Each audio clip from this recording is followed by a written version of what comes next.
Wherever you go, whatever you do, throw a little at it. Omax, Vest and Briefs.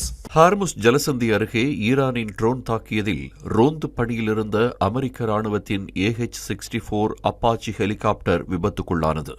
ஹெலிகாப்டரில் இருந்த அமெரிக்க பணியாளர்கள் இருவரும் விபத்துக்கு பிறகு சுமார் 2 மணி நேரம் கழித்து ஆளில்லா கடற்படை கப்பல் மூலம் மீட்கப்பட்டதாக அமெரிக்க மத்திய கட்டளை பிரிவின் செய்தித் தொடர்பாளரான கேப்டன் டிம் ஹாக்கின்ஸ் தெரிவித்திருக்கிறார்.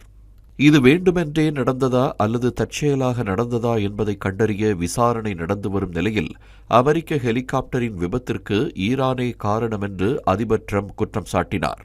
ஹோர்முஸ் ஜலசந்தியின் மீது ரோந்து பணிகளை மேற்கொண்டிருந்தபோது ஹெலிகாப்டர் சுட்டு வீழ்த்தப்பட்டதாக தனது சமூக ஊடக பதிவில் தெரிவித்துள்ள அமெரிக்க அதிபர் ட்ரம்ப் பதிலடி கொடுப்பதை தவிர வாஷிங்டனுக்கு வேறு வழியில்லை என்றும் கூறியிருக்கிறார்.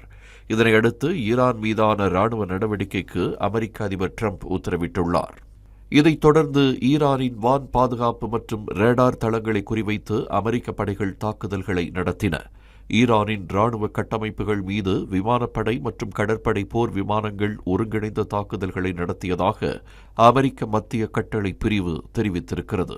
ஹார்முஸ் ஜலசந்தி பகுதியில் ஈரானின் கண்காணிப்பு மற்றும் தற்காப்புக்கான ராணுவ தளங்களை குறிவைத்தே தாக்குதல்கள் நடத்தப்பட்டதாக அமெரிக்க அதிகாரிகள் தெரிவித்துள்ளனர்.